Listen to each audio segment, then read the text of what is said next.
한제인 것이죠. 결국 정치 개혁인데요. 셀프 정치 개혁, 참 어려운 숙제인 것 같습니다.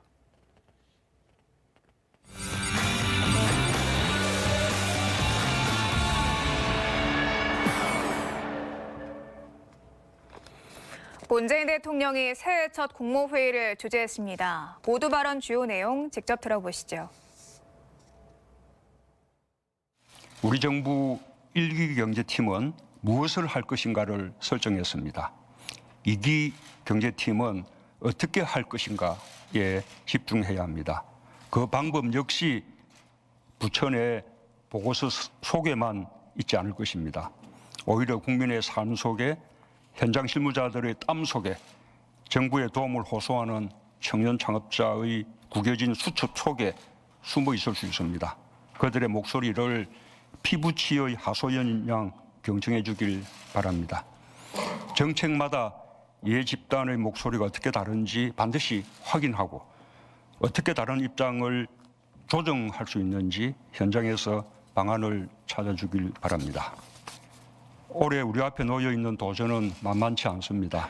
그러나 그렇기 때문에 더욱 자신감을 갖고 노력을 기울여야 할 것입니다. 우리가 대통령부터 각 부처의 장차관까지 한 팀이 되어 함께 마음을 합쳐 노력하면 반드시 좋은 성과를 국민들께 보여드릴 수 있을 것입니다. 한 가지 더 특별히 당부드릴 것은 국민과의 소통과 홍보입니다. 정부 정책과 제도의 목표는 국민 편익입니다. 국민이 충분히 납득하고 공감할 수 있어야 수용성이 높아지고 추진력이 생깁니다. 업무를 열심히 하고 묵묵히 실적을 내는 것만으로는 충분하지 않습니다. 반드시 국민 눈높이에서 편익을 설명하고 성과를 홍보하여 정책의 수용성을 높이는 데 못지않은 노력을 기울여야 합니다. 정부의 정책을 부당하게 또는 사실과 다르게 왜곡하고 폄훼하는 가짜 뉴스 등의 허위 정보가 제기됐을 때는 초기부터 국민께 적극 설명해 오해를 풀어야 합니다. 가짜 뉴스를 지속적으로 또 조직적으로 유통시키는 것에 대해서는 정부가 단호한 의지로 대처해야 할 것입니다. 요즘은 정보의 유통 속도가 매우 빠릅니다. 특히 가짜 뉴스 등의 허위 조작 정보는 선정성 때문에 유통 속도가 더욱 빠릅니다. 그래서 초기의 대응 속도가 매우 중요하다는 것을 특히 유념해 주기 바랍니다. 효과적인 대응 방법과 홍보 방법에 대해서도 고민할 필요가 있습니다. 각 부처별로 전문성이 있는 소통, 홍보, 전담 창구를 마련해 주기 바랍니다.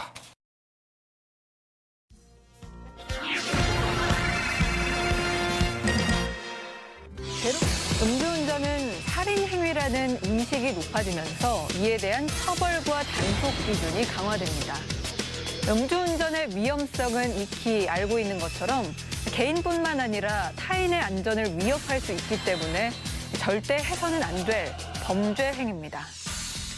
교통안전공단에서 발표한 자료를 보면 최근 5년 동안 음주운전으로 발생한 사건은 11만 4천여 건으로 전체 교통사고의 약 10%를 차지하고 있는데요.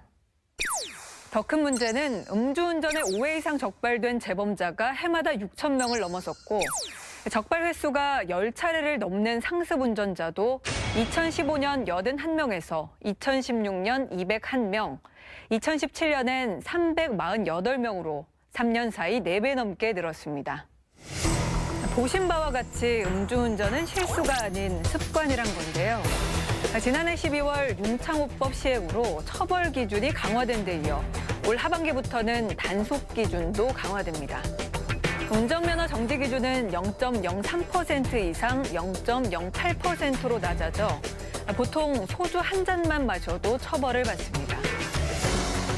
상습 음주운전을 막기 위해 3회 이상 적발되면 가중처벌되던 삼진 아웃 제도도 2회 이상으로 강화돼 5년 이하 징역이나 1,000만 원 이상 2천만 원 이하의 벌금형을 받도록 개정됐습니다.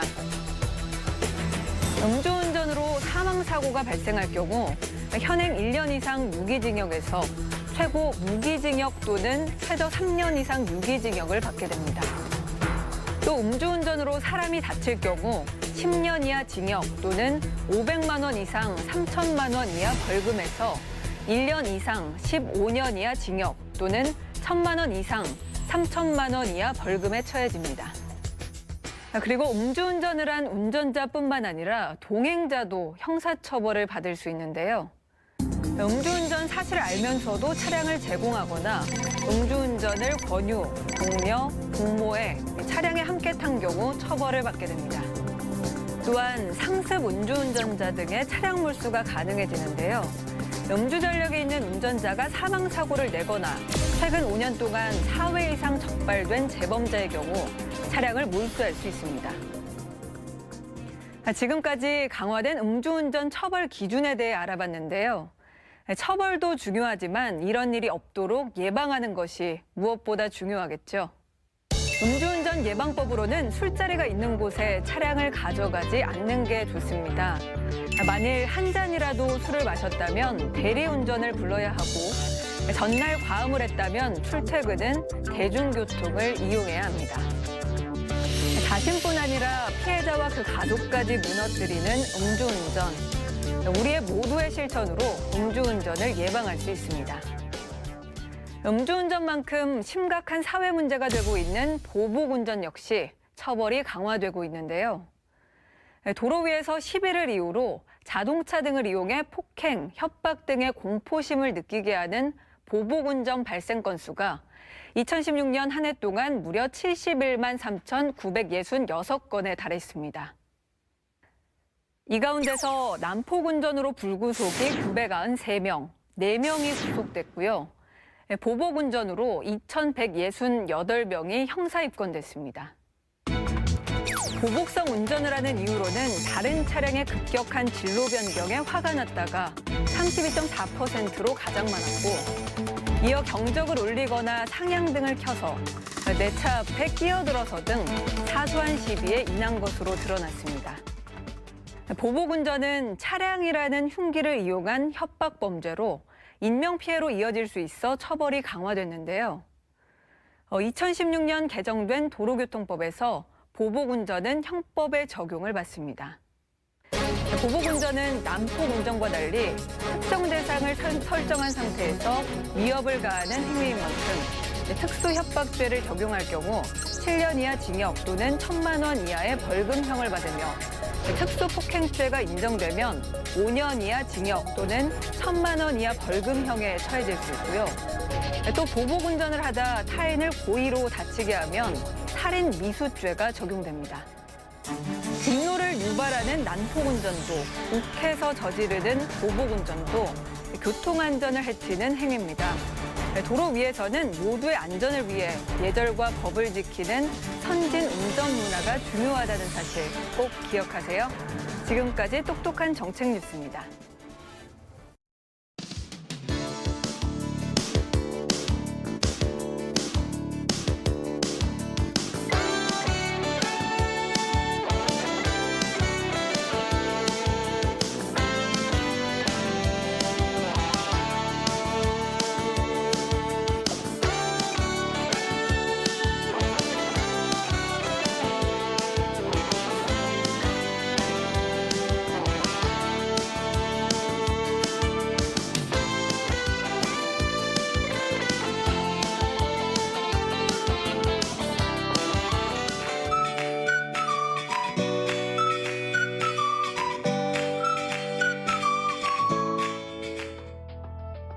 안녕하세요. K웨더 라이프스타일 예보 오주호입니다.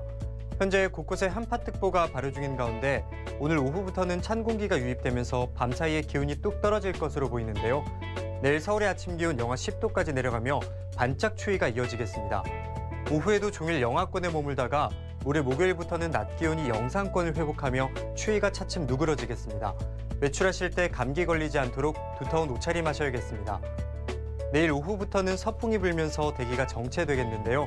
오전까지는 전국의 초미세먼지 농도 보통 수준을 보이다가 오후에는 서쪽 지방 한때 나쁨 단계까지 오르겠습니다. 외출하실 때 미세먼지용 마스크를 꼭 착용하시기 바랍니다. 한편 수일째 건조특보가 이어지고 있습니다. 화재가 나지 않도록 불씨 관리에 각별히 신경 쓰셔야겠습니다. 현재 전국이 대체로 맑은 가운데 충남 서해안, 전라도와 제주도에는 산발적으로 눈이 날리는 곳이 있습니다. 이 눈은 내일 새벽까지 오겠는데요. 예상되는 눈의 양은 1cm 미만으로 많지는 않겠습니다. 한편 내일은 중국 산둥반도 부근에 위치한 고기압의 영향을 점차 받겠습니다. 다음은 자세한 지역별 날씨입니다. 중부지방은 한파특보와 함께 강한 추위가 이어지겠는데요. 서울의 아침 기온 영하 10도, 수원 영하 11도, 춘천 영하 14도까지 떨어지겠습니다. 동해안은 연일 대기가 건조합니다. 화재 예방에 신경 쓰셔야겠습니다. 낮 최고 기온 강릉 6도가 되겠습니다. 남부지방은 오후에 기온이 오르면서 큰 추위는 없겠습니다. 낮 최고 기온 부산 8도, 제주도 6도에 머물겠습니다. 전해상에 비 또는 눈 소식이 있고요. 바람이 강하게 부는 가운데 바다의 물결은 동해상으로 최고 5m로 매우 높게 일겠으니 항해나 조업하는 선박은 각별히 유의하시기 바랍니다. 금요일부터는 추위가 한풀 꺾이겠는데요. 다만 제주도에는 비 소식이 있습니다. 토요일에는 남부지방에 비가 내리겠고 일요일에는 강원 영동에 비 또는 눈이 내릴 것으로 보입니다. 날씨였습니다. 오늘 저희가 준비한 소식은 여기까지입니다. KTV 대한뉴스 마치겠습니다. 시청해주신 여러분 고맙습니다.